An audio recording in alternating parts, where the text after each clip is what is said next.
Welcome into CHGO White Sox postgame show, coming to you live from Studio A of our CHGO offices here in the West Loop of Chicago. I'm your host, Sean Anderson, the very, very, very young Sean Anderson. My voice is still cracking. Yes, one day soon I'll be there. I'm Sean Anderson. Alongside me, the full CHGO White Sox crew. Vinnie Duber, our CHGO White Sox beat writer. You can follow him at Vinnie Duber and read his work at allchgo.com. Diehards, there will be a White Sox weekly where you talk to Andrew Benintendi, posted tomorrow. The man in the middle having a Sunday fun day is Herb Lawrence. Hello. You can follow him at EctorWall23. He's our CHGO White Sox community leader. You can follow me at Sean_W_Anderson. You can follow this show at CHGO_White Sox. And shout out to our producer, Sarah, today. Good morning or afternoon. Good morning. God, see, I Good can morning. say that all morning. Good morning. Sarah Good just day. woke up. Always nice to wake up at 1 p.m. Make sure you're hitting that thumbs up button. Make sure you're commenting, and hitting that subscribe button. We appreciate it. And if you maybe have been unsubscribed, maybe you need to resubscribe on Apple Podcasts. Oh, is there some sort of glitch? Not a glitch. I don't know how technical. Maybe this is more exciting, though, than the 7-2 loss the White Sox were handed to today by the Yankees. But Apple, instead of re-downloading it, instead of automatically downloading podcasts, you have to go and physically download the podcast. So now if you want to go listen to us, and if you're hearing these words, you're probably listening to us. You have to go physically download the episodes from Apple, from my understanding. Gotcha. I don't know. I watch everything on YouTube. Anyways, White Sox get steamrolled by the Yankees this weekend in the Bronx. They lose on Friday, Saturday, and Sunday. We call that in my house a sweep. Yeah. Did you guys have fun? Did you have fun on your Sunday? It's always good to watch good baseball, and the Yankees are a good baseball team. But unfortunately, I'm not a Yankee fan. So, no, I did not have a great time, even though the shirt says I did have a Sunday fun day. I mean, it's beautiful outside. Huh? Once I get out there, I'll be enjoying that. And this is always fun. Always chopping it up with you gentlemen, talking about the White Sox and Major League Baseball. So let's have some fun right here in this hour. We'll be yolking it up. Wow. Jolksing it up. Jolking it up. See, it works better for yolking. Like, we're yucking it up. We're yolking it up. Yeah. I know it doesn't work for him, but hey, he robbed a home run and hit a homer today. Corey Julks. He's the new kid in town, like the Eagles sang about, and he had a heck of a day today. Had the home run, then catch of the year so far with the robbing of the home run. Even though Yankee Stadium is known for the short porches, he got up there and got over that wall, made a spectacular catch. Yeah, and we saw a couple of those short porch home runs, not only from Joe/John Birdie, but also from some guy named Aaron Judge. Good guy. Wall scraping type of dude. As he's shown us this weekend. Yeah, that one's a true wall scraper. The one on Friday against Clevenger wasn't. I also had fun looking at the StatCast page for Saturday's game, and you could see the top 8 hard hit balls, and they were 7 of them were by Stanton and Soto by themselves. Eloy Jimenez getting up there. He had the 7th hardest hit ball on Saturday. So there you go, Eloy. But yeah, the Yankees really showing the disparagement of talent between these two teams, huh? Absolutely true. Putting the bomb in Bronx Bombers this weekend because they are built to hit a lot of home runs, and boy, did they. But you're absolutely right. I mean, this is the best team in the American League by record right now, the second best team in baseball by record right now, and the White Sox, as we know, are down near the very bottom. They had no trouble with the White Sox really at all, particularly today with, I believe it was the biggest run total of the series was today, right? Wasn't yesterday, 6-1 or something like that? So, they are head and shoulders above them, and I'm not just referring to Aaron Judge's height. even with the pitching today, right? I mean, Garrett Cole's hurt for this team right now, and you saw yesterday, Luis, I believe it's pronounced Heel, is that correct? And then Carlos Rodon, old friend alert. The old friend alert was that he held them to 2 runs in the second inning, and that was it. But Heel yesterday was just dominant. My goodness, to look at the box score and see how many times the White Sox struck out, not just against him, but in the game in total. It truly was the White Sox being overmatched this weekend in the Bronx. Yeah, and it's we kind of knew this was going to happen because the Yankees, as you said, Vinny, are at the top of the standings. And even though they don't have their best pitcher in Cole, they just dominated this team, and it wasn't really in any jeopardy. I know the White Sox jumped out to leads, and so it's like, oh, here we go. White Sox might steal one in the Bronx. No, sir. The Yankees are just stacked from top to bottom. And I think it was you who pointed out, I was like, they don't even have one of their players that they usually depend on in DJ LeMahieu, and he's a man on the IL. And they're just doing it with people who just get the job done. Today, Trevino gets a 2-run single. Yesterday, Trevino hits a home run. It's just like, yeah, you can get Soto, you can Judge, and Stanton out, but then they have other people who are contributing to this team. You got to go through John Birdie. Damn right. That's what the scouting report said, fuck all these dudes. John Birdie. Where would John Birdie hit on the White Sox? 6? Where does Andrew Vaughn hit? 2? You think John Birdie would hit 2? I don't know about that. He's hitting better than Andrew Vaughn. Well, yeah, most people. I didn't even have to look. Yeah, I didn't even have to look that up. 202, 258, 310 for Vaughn. Birdie 277, 333, 340. So maybe there you go. Yeah, and I think the biggest thing what we'll get into is Eloy Jimenez playing right field. We'll talk about that coming up. We'll talk about Corey Julks. I'm in my head too much. Julks is big day. Wait, like, is it?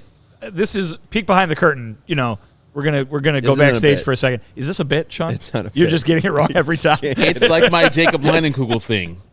You won't get over it until you just get over it. It just happens. Yeah. You'll be thinking about it forever, and then eventually you'll be saying it 5 times in a row, and you're just like, all right, it's over. I'm Julks now. I've been watching Drag Race, and there's this one competitor, Heidi in Closet. And RuPaul is trying to get her to change. Yeah, thank you. Sarah liked that one. She's trying to get her change her name because it doesn't. The Heidi in Closet, it doesn't roll off the tongue. She Drag Race? Yeah. Oh, I was thinking literally like John Force. No. Like NRA Drag Race. No. I get you. Drag Race. And HRA. Yeah. NRA is different.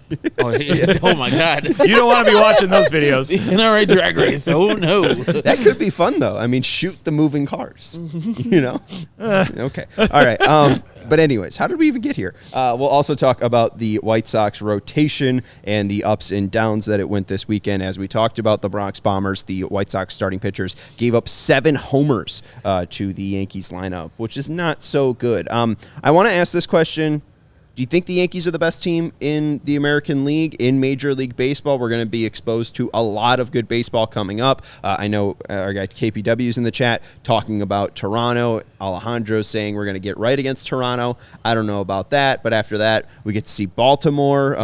Do you guys like the Yankees and the way they're looking, especially with Dominguez, LeMahieu, and Cole coming back? Do you like the Orioles? Where do you stand at best team in the AL? I think it's the Yankees. Like, they have reinforcements coming back, and you can see just they play to that ballpark. No matter what, they have power. How are you going to pitch these people? Like, if you have the 2-hitter in Juan Soto, and he's going to take a walk willingly, then you got to pitch to Judge after that. That's no good. That's no picnic.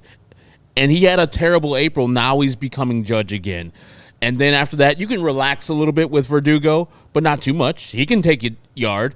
And then you have to have some guy named Giancarlo Stanton. And it's not over, because Anthony Rizzo, while not having a good day or game or year, is still Anthony Rizzo every once in a while. And so it's a tough lineup to go through, and it's right, left, right, left, right, left. So you can't get comfortable. You can't just put your lefty in there, because if you put your lefty in there versus Soto, he could still hit him. And then next you got to have Judge bad versus a left-hander who he eats up. So it's a really tough customers there. And their pitcher, Heel, which I had never heard of before, probably in passing, was dominant yesterday. And some of that's White Sox related, but he was just filthy. I don't know where this guy's been hiding. He's probably a top prospect they've had.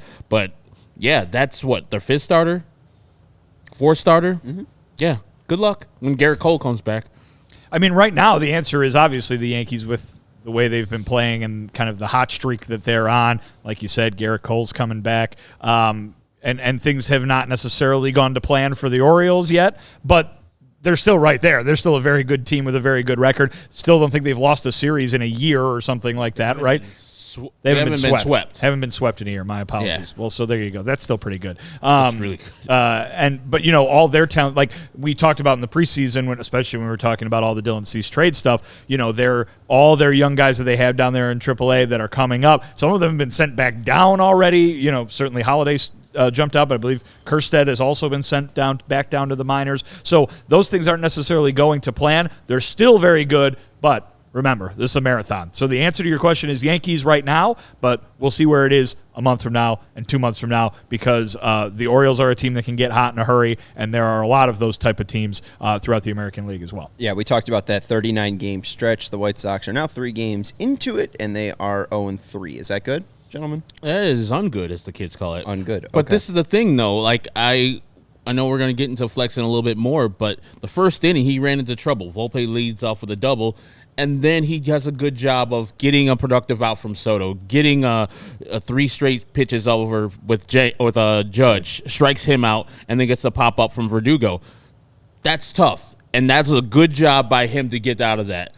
But I think that wears on a pitcher. Like, that first inning, even though he got out of it, that's good, but eventually he ran out of steam and could not sustain what he did in that first inning. And those home runs that he gave up were wall scrapers for the most part. But still, they're home runs. You're in that ballpark. You got to know you have to pitch to the ballpark.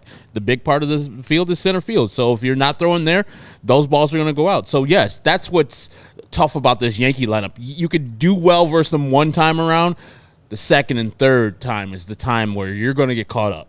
And it's like no other team. Maybe the Orioles have that, the Braves, and so do the Dodgers. But it's very few teams have that. Even then, I mean, we looked at this game, and it was 2-2. Flexen versus Rodon, even with the mistakes that Flexen did have. There was the homer by Trevino that made it 5-2, and that was really what separated these two teams today. Is that homer? Huh? By Birdie, Birdie, hit that my homer, bad. yeah.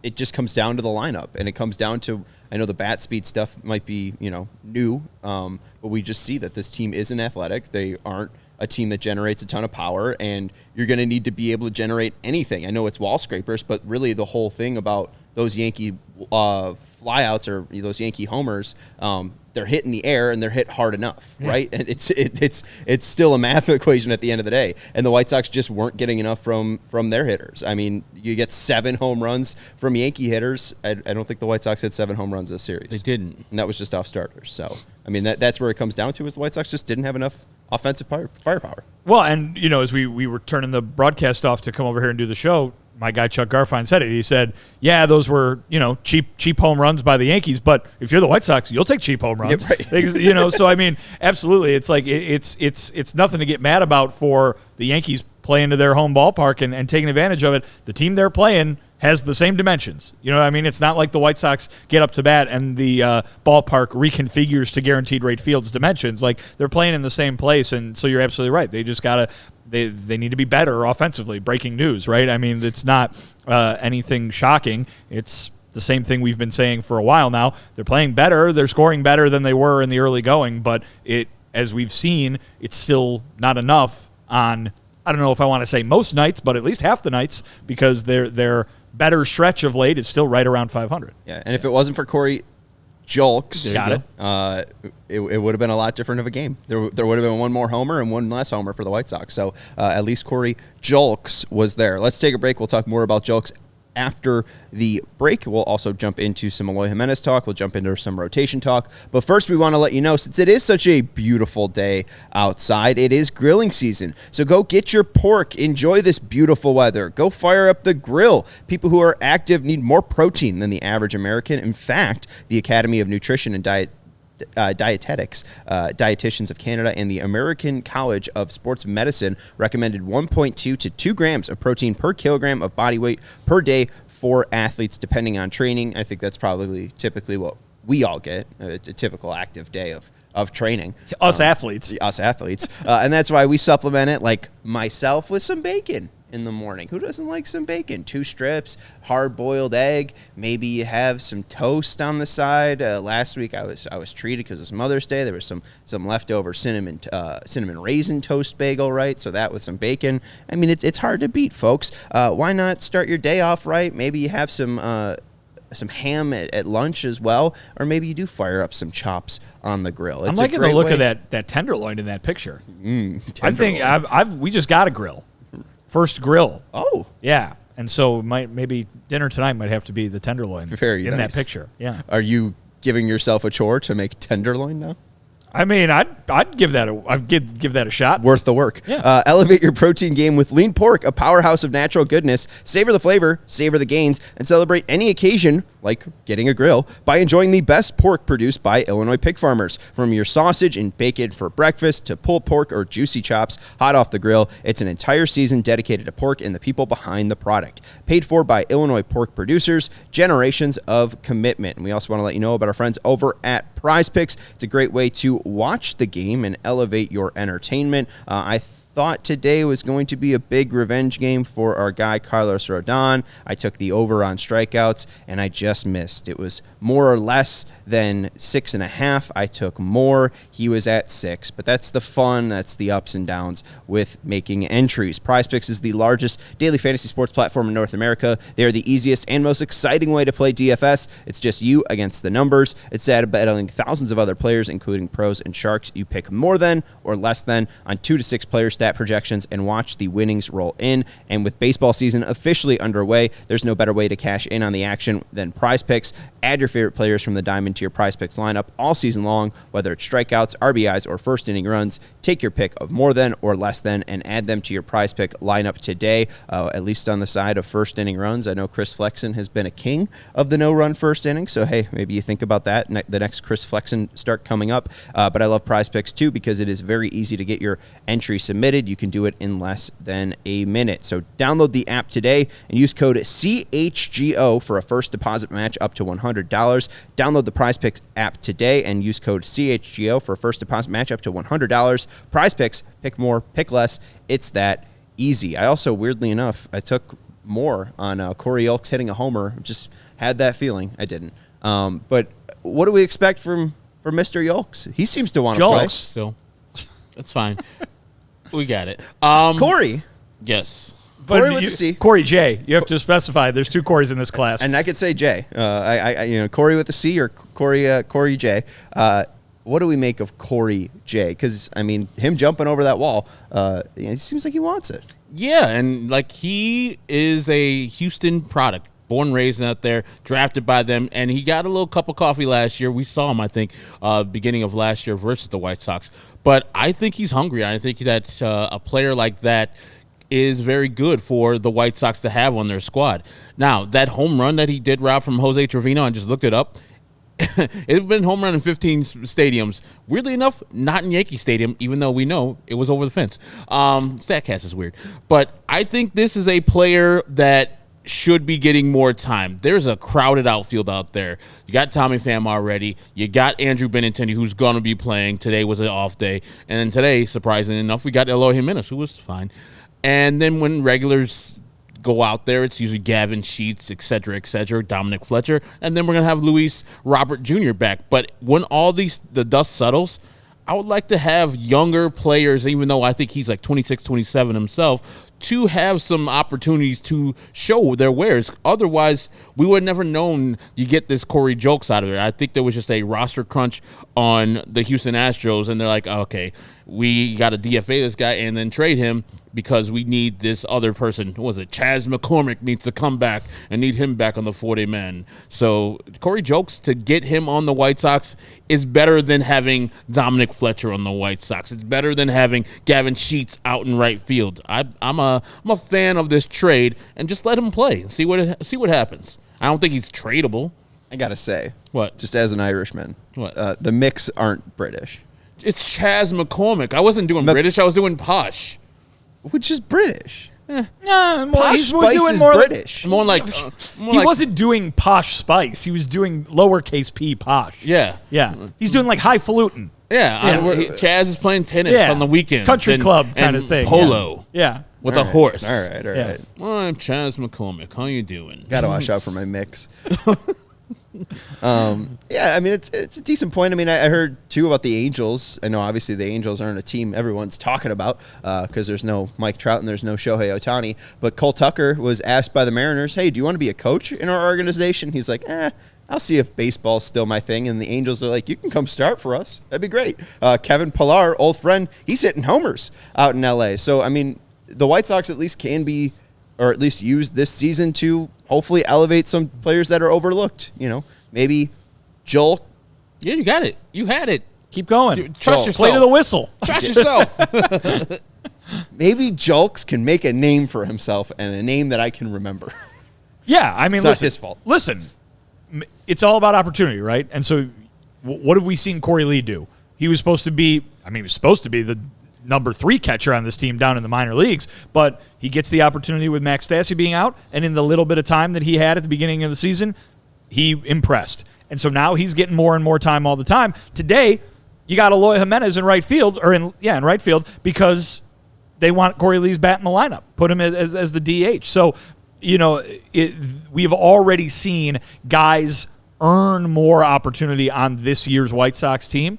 Why can't Corey Julks be one of those guys? I doubt that he would be atop the list of trade candidates, but with so little service time on his record, maybe he's somebody that can turn into something. But you're absolutely right. It is a crowded outfield. Luis Robert Jr. should be back fairly soon. And so there's some decisions that are going to need to be made. Obviously, Robert's going to play every day. Yep. Tommy Pham certainly should be playing every day, and I don't see a lot of playing time being taken away from Andrew Benintendi, even though we have seen him get maybe more days off than you would have expected at the beginning of the season. So those opportunities might be few and far between for Corey Julks, but the only way that he makes sure that there are more of them is by doing like the things that he did today. And White Sox Tom wants us to recognize that Eloy stole a base. Boy, did he. His third base today. You didn't mention Eloy Jimenez in that outfield rotation. He did play right field today. Is this something that we need to worry about? Is this, they needed a right-handed heavy lineup, and this was the way to get him fitted in? Yes, that. But why do it at all? I mean, why take the chance? I mean, we see him get injured again with another lower body injury. Like, why now? I know John Triffin was touting how good he feels and how Eloy was talking about how good he feels. Maybe that's why?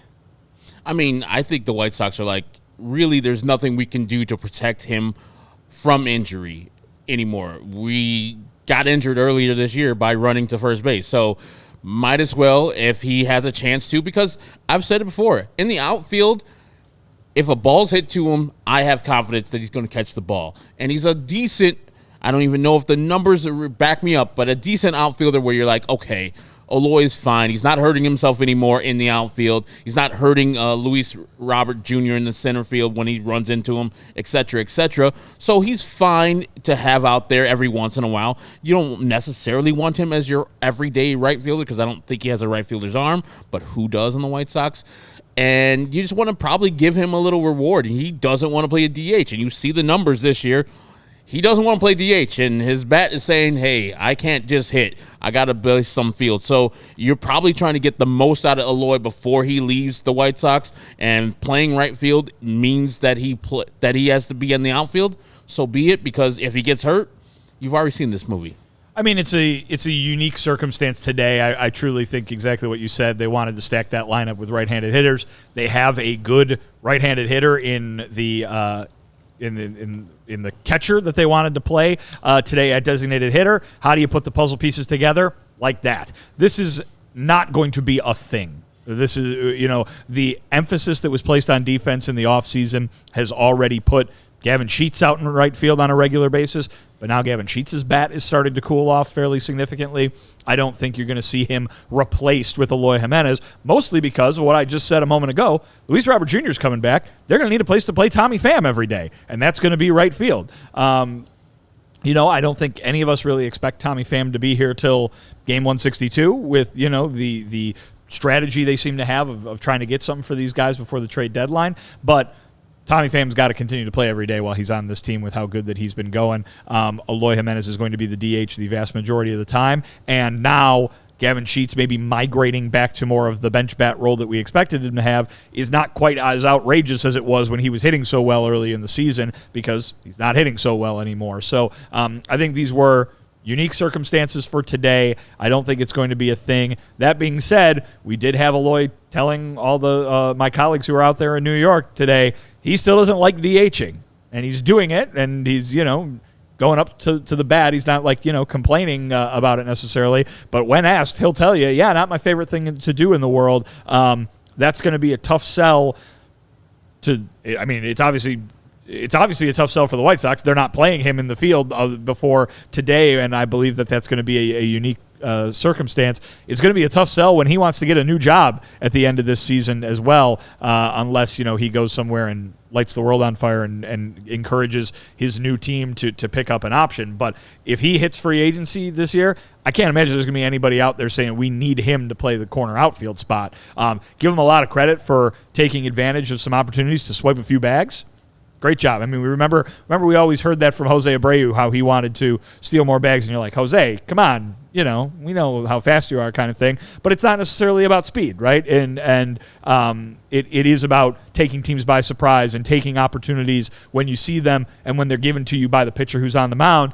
Eloy Jimenez has had an eye for that the last couple of or the last week or so in which he's been able to make that happen. So good for him, but I don't think anybody's going out there this winter and saying I need Eloy Jimenez because of his legs. Do you think it's like a self-fulfilling prophecy where you don't like something and so you perform poorly because your mindset is I don't like this, so my performance will reflect my dislike for this event, like being a designated hitter? I mean, I'm sure there are some people for who that is true. Absolutely. I don't know if that's true for Eloy. You would like to think that a Major League Baseball player would be capable of separating what they're doing in the batter's box versus the circumstances going on around them. I think Eloy likes to play baseball and therefore likes being out in the field because it is part of baseball.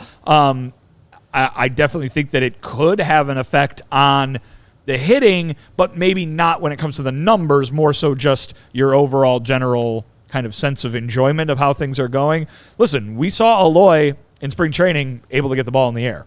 We've seen him a few times hit a home run here, in the last few weeks. He needs to do that on a much more consistent basis. You read off yesterday, he was one of the top hardest hit balls in a game where the Yankees were mashing the ball all over the place. He nearly took Carlos Rodon's head off today with a line drive. I think he's capable of hitting. It's not that he's playing DH that's why this is happening, though. He needs to just do it on a more consistent basis because as he doesn't, the numbers are going to be what they are, which are not good. Right. I mean, Eloy, everything says that he can have an end of the year or a stretch just like he did in 2021, where he was like the best hitter in Major League Baseball. 22, right? Yeah, 22 over the last month. Yeah, he was insane, and you can just see in the numbers that he does have, he's still extremely athletic. I'm comparing these numbers from March and April. This doesn't include today, but the March sample is 99 pitches. The May sample is 100 pitches. The three that I'm not including from today, a 11-mile-per-hour exit velocity single that he had, a ground out that was 101.3, and then he also had a ground out at 98.2. Obviously, ground outs are something that we're trying to avoid with Eloy, but hey, one was a line drive, two weren't, and he still hit the ball, hard 3 times. That's important. But excluding those, Eloy, he has 6 barrels in May compared to 4 barrels in March and April. His whiff percentage is down from 27 to 13%, which is crazy for him. His exit velocity is up 3 points from 90.2 to 93.1. His bat speed is nearly a fast swing. Fast swing, that metric that StatCast has released, is when a player is swinging their bat at 75 miles per hour or harder. His average bat speed is 74.9 and 74.1. And the biggest thing that we've talked about and we also looked at with his stance was we needed to see him elevate the ball more. In March and April, 4-degree launch angle. May, 11-degree launch angle. His average distance going from 119 to 145. He's also shortened his swing up a bit, about 2 inches, 7.4 feet to 7.2 this month. So I think we are seeing an Eloy that is feeling a little bit better, having a little bit more of a compact swing, and we're seeing the lift come on that ball. And again, he's still generating power with that bat. It's all about finding that lift. And if he finds a stretch coming up where now he is off the IL. He's being worked into the lineup. I think that's going to be the biggest jump is not, hey, look, he could play right field and add value. It's, hey, look, the guy who's 6'4", 250 pounds is finally hitting the ball in the air, and he can hit 35 home runs. Like, that's all we ever wanted.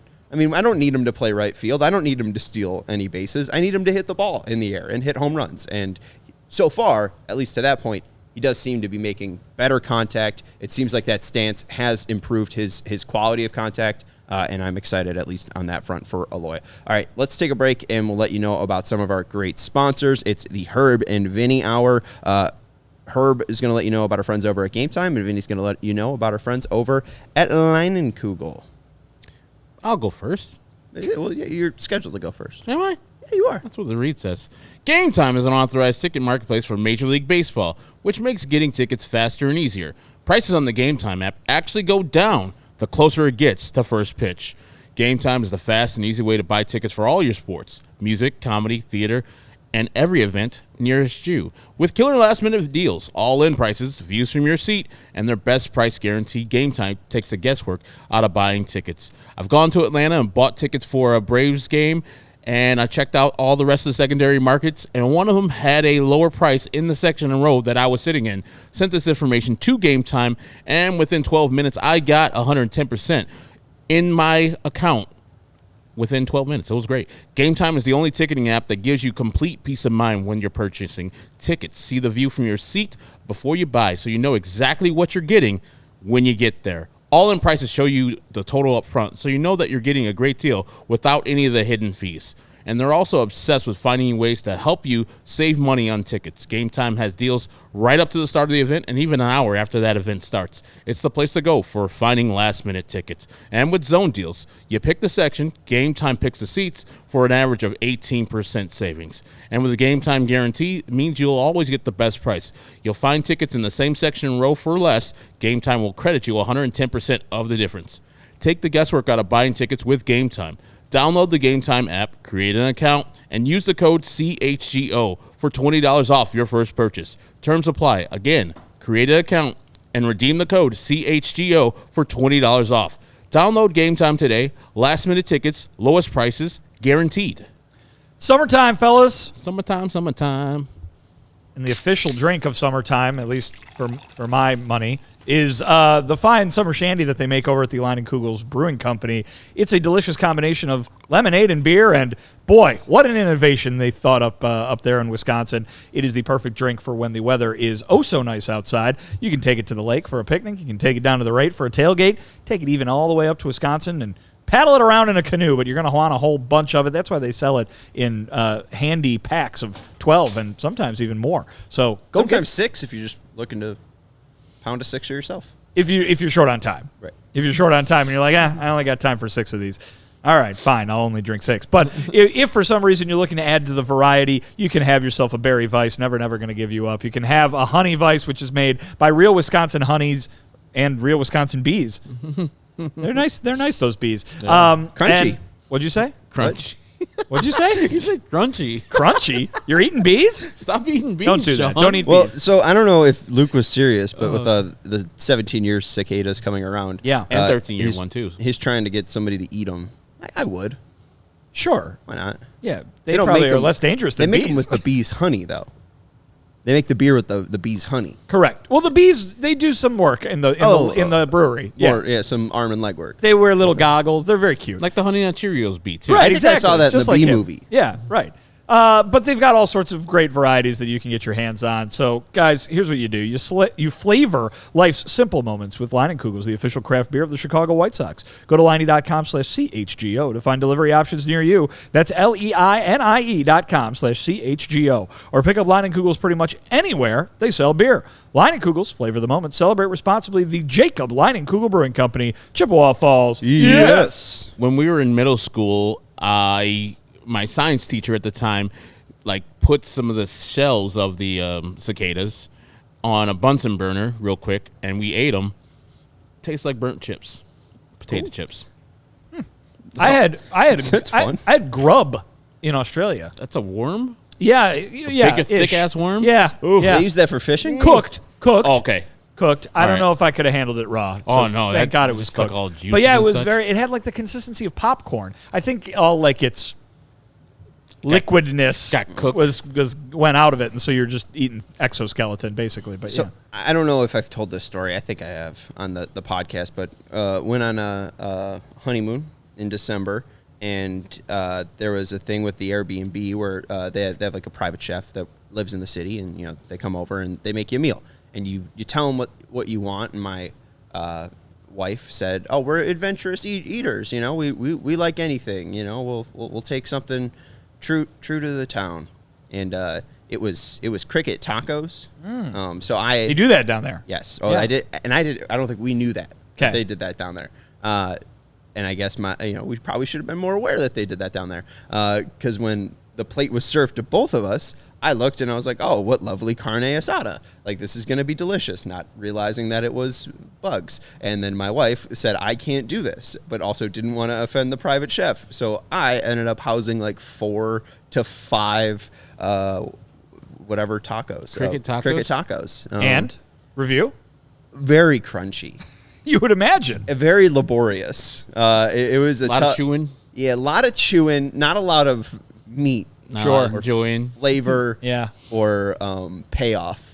Was the guy like looking at you guys eat the food? No. Okay, They were at least that was downstairs, good. but like, I guess, You don't want to send back a plate of, hey, these tacos they weren't eaten. Right, Thanks, yeah. chef. Yeah. Get out of here. so, That's a tricky situation to be in. yeah, it wasn't the right texture for me. It was like eating sunflower shell. Yeah. Just Yeah. over and over again. Right. Which is like, Just like a handful of them. it's just very unpleasant. It's not like bad. It's just unpleasant. All right. Speaking of unpleasant things, let's talk about the White Sox starting pitching in this series. They gave up 7 home runs. Clevenger gave up a homer on Friday. Keller gave up 4 on Saturday, and Flexen gave up 2 today. Clevenger went 4 2/3 innings pitched, 5 hits, 3 earned runs, 2 walks, 5 Ks. He's Keller, yet to go 5. Is that correct? Is he finished 5, Clevenger? I don't think he has. I don't think he has. Because Yeah. that first one was 3 that first starts, one yeah. 4. No, the first one was like Or 2. The second one, Yeah. yeah. The second one was 4 2/3. Yeah. My computer just died. Whatever. That's Keller 4 innings pitched, 7 hits, 5 earned runs, 1 walk, 4 Ks, and then Flexen today 4 innings pitched, 8 hits, 7 earned runs, 1 walk, 4 Ks. The biggest thing with this is Flexen, Keller. We saw Soroka also on Saturday, and then Jared Schuster pitch. It just seems like musical chairs at this point with the White Sox. They got 39 games or 36 games coming up to figure it out. And it seems like they just have at least the arms. It doesn't seem like the issue is the lack of arms. It's just the quality of those arms. Well, yeah, and they keep all 4 of those guys, with the exception of Schuster, who's been very good, really just kind of keep going up and down on the roller coaster ride, right? I mean, Flexen was so bad in the start of the year, and then they put him in the bullpen.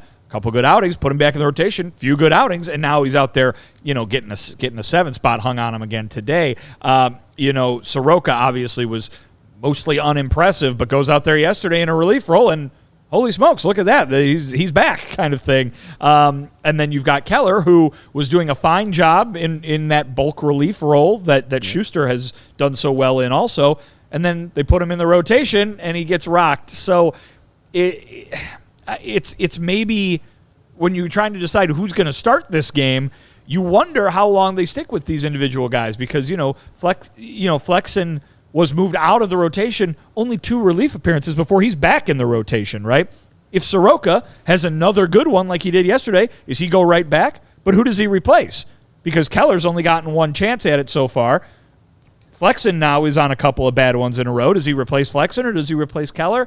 I wonder if this just kind of keeps going, as long as they can, and maybe this is a way that they can kind of keep these guys as effective as possible. If there was no option of sending, say, Flexen or Soroka to the bullpen, and those guys' numbers were what they were over a few starts, is it just, all right, you're done, and that's the end of this experiment? Whereas now they can kind of prolong it a little bit by kind of swapping out these long relievers. It's not very usual to have a team with this many long relief guys. Remember, there's Tanner Banks, too, who can throw multiple innings. It's just it's an odd setup. But you're right, Sean. It doesn't really seem like they have a shortage of options. It's just who is going to be able to make an effective start? Because it seems like the reliever, when any of these guys are relieving, it seems they're doing a fine job, but the game's usually out of hand by that point. So it'll be interesting to continue to follow this. I'm guessing it's to see if they can get something for any number of these guys, right? Yeah. Schuster is really the only one of this group that would be maybe considered a long-term piece. Yep. The other three you would think would be done with this White Sox team after this year. So, and then obviously at some point later this summer, you're going to have to clear the way for guys who are actually going to be a part of this, the Nestrinis and Cannons and Thorpes and Iriartes of the world, right? So I don't really know what to expect, and I don't really know how long or short the leashes are for any one of these guys in a rotation role, but the opportunities are going to be there, it seems, for them to pitch, whether they're starting or relieving over the course of a number of innings. What did you say? Soroka had over 80 pitches yesterday? Like, that's the kind of thing you'd want to see from him at the start of a game. You're just getting it in later in the game. Does it really matter? Is it still impressive or not? But then he's got to show that he can do it. It's an odd situation, and we're going to see. We're going to continue to see it. I would not be surprised if there are more swaps, back and forth between the bullpen and the rotation. 82 pitches for Soroka. And that's the thing, though. Like, these three pitchers, none of them finished the fifth inning. Like, that's the minimum you should expect from any of your starters. Right. Like, they got into the fifth inning. I think Clevenger got into the fifth inning. But all the rest of them are just taxing the bullpen. For their part, the bullpen did well this weekend. Only one earned run. I think that was on Friday. That was an earned run that was against the bullpen. But you can't have this where your three of your starters are not getting in minimum into the fifth inning. You would love for 5 2/3, but they're not even getting into that. So you're taxing the bullpen. You didn't see Michael Kopech this whole weekend, right? He was not even showing up because there was no opportunity for him to show up. The games were out of hand, and the White Sox weren't winning late. So you got another couple days of him just being off, one of your best relievers just not pitching. But yeah, the starters can't have this type of performance. Now, thankfully, the only bright spot about this Toronto series, you got your two best pitchers going. No matter what, you're going to get a chance to see some people go into the fifth inning and beyond with Fetty and Crochet taking the bump. But then again, on Wednesday, when they're doing the getaway game, you got Clevenger again, who's not pitching well, and then secondly, not in the shape that you should be in May because he signed so late. And so he's leaving games with 80 pitches because he doesn't have the stamina yet. You brought up the name, and I'm going to actually just blame you for getting me off track here, but Michael Kopech not being used in this series. Maybe if only there was a way to get him for sure in the game. Maybe he could start the game. I don't know. Maybe, just imagine Michael Kopech, and I know you're throwing him out of his rhythm, but now he's in the bullpen, and you give him a heads up. Hey, Michael, we're going to have you start the first 2 innings of today's game.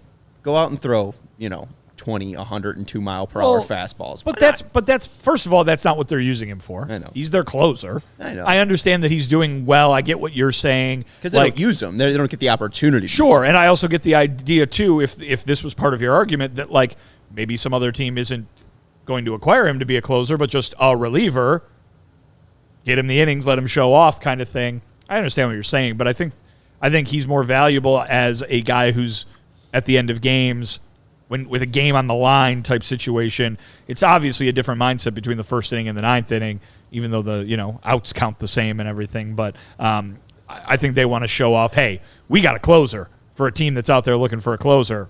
Come on down. His name's Jordan Leisure. Oh, he ain't going anywhere. We definitely had a closer on him. We traded our closer last year. All right, but the one guy I want to focus on at least is Soroka.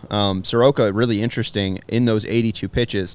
Now just throws fast, which is crazy. I don't know what happened. I don't know if it's the time off, but his averages went up insanely on his mile per hour. His four-seam fastball is what he featured most coming out of the pen. That's new for him. Usually he's featuring his sinker most, but he averaged 94.3 miles per hour on that pitch on Saturday. His yearly average, 92.9, so a jump of 1.4 miles per hour for Soroka. That's huge. We'll get to how it was huge later on. The slider was averaging 83.4 miles per hour.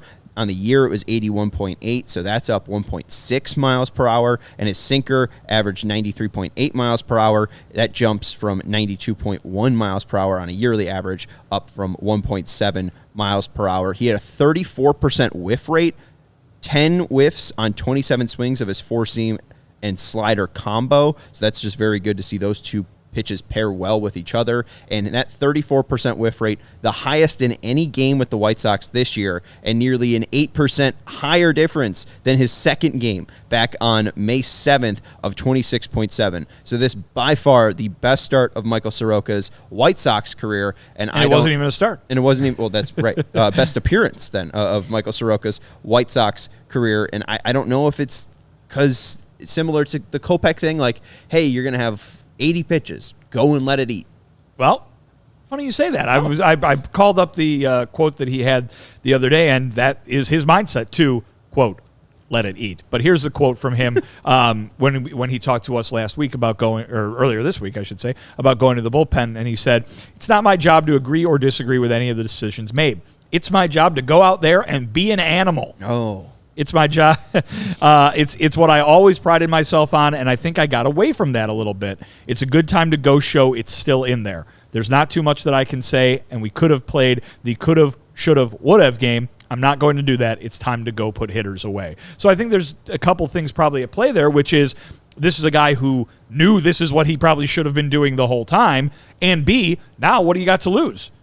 The answer is your career, right. So you better go out there and show what you can do to get yourself back into the White Sox rotation, to get yourself a job for next season. He's the guy who in spring training said this team's full of guys fighting for their careers. He's one of them, and maybe this is the jolt that he needed mentally, emotionally, whatever, to let the physical become more what he look like, more like what he wants it to be. And like you were saying, Sean, like, he lets it eat when it's in the bullpen, but he threw as many pitches as he would typically throw in a 4-inning outing or 5-inning outing. So bring this to a starting rotation job, because I'm sure with the rotation looking how it was this weekend, he'll get another chance if he keeps on doing what he did versus the New York Yankees, which we've already talked about. That's a tough lineup. He struck out 7, walked 4, but he struck out 7 Yankees in a scoreless 4-inning outing. So if that doesn't get your mentality where it needs to be, then nothing will, because you're facing great hitters in that ballpark and you're making them look silly. And you said, what, 35% called strike plus? Just 34% whiff rate. Whiff rate, that's huge. Just swing and miss rate. And so he has to look at that and say, hey, man, I can do this. I just got to have the right mentality to do it and stop pussyfooting around. I don't care if you throw your 91 mile per hour sinker. Ace it up to what, 92, 93? Make it real. Let it eat.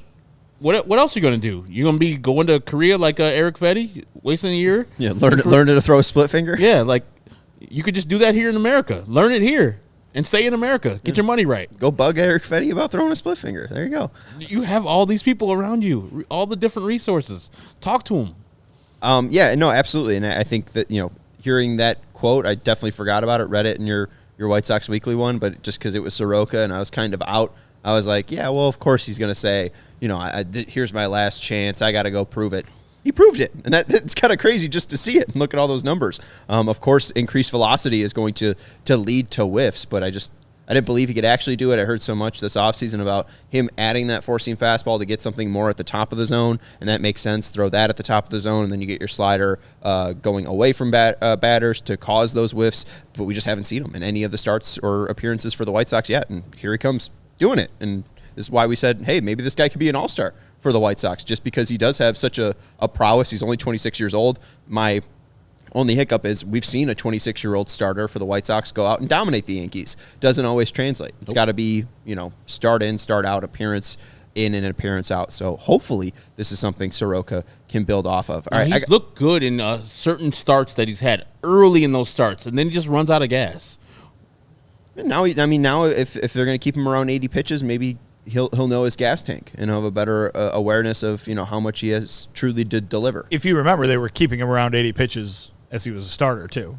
unintentionally perhaps, but Yes. that's how it Yeah. was going for him in a lot of those starts. I know he had some because that one on the 7th, he had over 100 pitches. So, I mean, there's been opportunities. But, yeah, I mean, if he got into any issues, they were quick to pull him around that 80 mark. All right, it's just so weird. Again, like, if you could throw it a mile and a half harder, why wouldn't you? I don't know. Again, this is a guy that's gone through so many injuries. I don't know, too, if he's just feeling a lot better physically, feels like he has his mechanics down to a better spot to avoid injury, and now maybe he's feeling a little bit more comfortable and confident in those mechanics to let it eat. But it's fun. I don't know. I'm just shocked by it. I don't know how real it is. That, like Vinny said, those youngsters are coming up. He has a limited amount of time to prove to the White Sox that he can do it, and then as a whole to the major leagues that he can do it. Because after the youngsters come up, who's going to be looking at Michael Soroka? Well, maybe somebody. I mean, maybe somebody looks at him if he can throw 95 miles per hour. And, hey, this is a guy that's doing this out of the bullpen. Maybe we go and get a guy for a trade for a smaller piece. I mean, you know, if he pitches like this, he'll get some interest. It might be one of those lotto tickets that I know you hate. But, you know. Hate. Just you have that. Something. You already have that on your team. What? Like you're trading somebody for something you already have in your organization. Yeah, but If you got a lotto ticket for Michael Soroka, wouldn't you take that? I would if you're take the White it. Sox? I would take it, but I'm just saying, like, I would just play the lotto tickets you already have on your roster. But you also, get like, to play both. Right, and that's the thing. It's like your odds increase. If you have 2 lotto tickets, you have 2 chances of winning instead of 1 chance of winning. Maybe you Still lose. Maybe you lose twice. Yeah, I don't know. How many times you won the lotto? And 0. Exactly. How many times have I played the lotto? 0. You can't win if you don't play. Exactly. All right. Do you guys have any other thoughts on the Sox or their major league stuff? I got some minor stuff that I want to bring up. But other than that, I think Go down to the farm, Sean. All right, let's go down to the farm. Also, I love you, Matt. My guy, Mazman, saying, I love Schriffen. If his calls are this good for one of the worst team, imagine him in a World Series game. Well, he wouldn't call the calls. He wouldn't call the World calls. Series game. All those are national broadcasts. That's why Len Casper came to the White Sox. He said he wanted to be a guy who was able to call a World Series final out. And then he came to a team that went 81-81 and a lot worse in the subsequent years. But yeah, that dream might just be a dream, Matt. But all right, let's go down to the farm. On Thursday, old friend Nick Nastrini went 6 innings pitched, allowed 7 hits, 4 earned runs, 2 walks, and 5 Ks. 7 of those hits, 3 of them home runs. Not a good day for Nick Nastrini on Thursday. Jonathan Cannon, not too bad, though. 5 innings pitched, 3 hits, 1 earned run, 3 walks, 5 Ks. Talking about those names that possibly could be up that we have seen up already. Nastrini and Cannon, not too well down in Charlotte on Thursday. Ryan Galaney, the Wofford pick, the round 13 pick. Yes, the Terrier. He's been having a really good year so far. 358 average, 452 on base percentage. He had a home run in Kannapolis on Thursday. He's now got 4 on the year. He's been one of, if not their best hitter by far. And then Mason Adams in Double-A, 6 innings pitched, 5 hits, 0 earned runs, 2 walks, 3 Ks, a 2.52 ERA. We talk about Thorpe. We talk about Bush. We talk about Iriarte. We're not talking enough about Mason Adams. Then on Friday, Double-A won 7-1 in that win. Tatum, Caro, and Wilson Veras had doubles. Tim Elko also added a triple, and Michael Turner added a home run. He's done running for the Chargers and Falcons. Michael Turner, the burner? The burner. He's now hitting finest. homers. And Kai Bush, the aforementioned, 6 innings pitched, 4 hits, 1 earned run, 2 walks, and 6 strikeouts. He's now got a 2.09 ERA in Double-A. And Herb's guy in Kannapolis, Riku Nishida, 2 for 4 on Friday. 2 doubles and a walk, so he is continuing to get on base for the Cannonballers. On Saturday, old friend Oscar Colas hit his 5th home run for AAA Charlotte. In May, a 280 average, 390 on base percentage, and a 480 slugging percentage, 9 walks and 10 Ks in May, along with 4 doubles and 2 homers for Oscar Colas. In Double-A, Brooks Baldwin hit his 2nd homer of the year. They won 2-0, and in that game, Drew Thorpe went 5 2/3 innings pitched, 2 hits, 2 walks, and 7 strikeouts. The Torpedo. The Torpedo continuing, and his ERA still under 2. And the big prospect for the White Sox, the large and looming Noah Schultz, making his continuous Saturday starts for Winston-Salem. 4 innings pitched, 3 hits, 2 earned runs, 1 walk, 4 Ks for Schultz. His ERA now under 4, 3.95. He threw 58 pitches, and 40 of them were strikes. And then on Sunday, Zach DeLoach went deep his second time in Charlotte. Chucky Robinson hit his second of the weekend as well, and Wilmer Defoe hit a homer for the Knights in their 8-0 win. And then we were tracking this earlier in advanced day. Riley Gowans. We talk about all the pieces in that trade for Aaron Bummer. We don't talk enough about Riley Gowans. ILL. 7 innings pitched, 1 hit, 1 earned run, 2 runs in total for Gowans, but 1 earned. 2 walks and 11 strikeouts. He had a no-hitter through 6. He had 95 pitches. So a really nice outing there for Gowans. That is your minor league update for the White Sox. Anything else that you guys want to get on to? We got a pregame tomorrow for Victoria Day. It's a day game. A day game around Monday. 1:30 as the White Sox will take on KPW's Blue Jays. Anything else? I have something. Yes, sir. We got Sarah. We have a takeover that people should go to. Speaking of them Blue Jays. Yeah. Speaking of a Monday day game. May 27th, 1:10. Week from tomorrow. Week from tomorrow. The Blue Jays will be in town on Memorial Day, and if you have no plans, come hang out with us. We are still TBD on the bar beforehand, but we will get that information to you soon. But yeah, if you have not bought tickets yet, I think we are over halfway sold, so there are still some tickets remaining, but not many. So go over to allchgo.com/events to buy your tickets. If you do buy the pass, and that is under the Memorial Day event, there's a pass for all 3 takeovers where you also get the shirt that Herb's wearing. So I think you get a discounted price and you get a shirt along with it. And if you are a diehard or you haven't signed up yet, you can sign up to be a diehard and get 20% off any event that we throw here at CHGO. So go sign up to be a diehard today. And if you haven't checked out the takeover details, go check them out in the description. All right, that's going to do it for the CHGO White Sox podcast. That's Vinnie Duber, our CHGO White Sox beat writer. You can follow him at Vinnie Duber. That's Herb Lawrence. You can follow him at Ecknerwall23. He's our CHGO White Sox community leader. And I'm Sean Anderson. You can follow me at Sean_W_Anderson. Follow the show at CHGO_White Sox. And thank you to Sarah for producing the show and making sure that we get that takeover read in. Hit that thumbs up button. We'll talk to you tomorrow. Goodbye. We all silly like the mayor.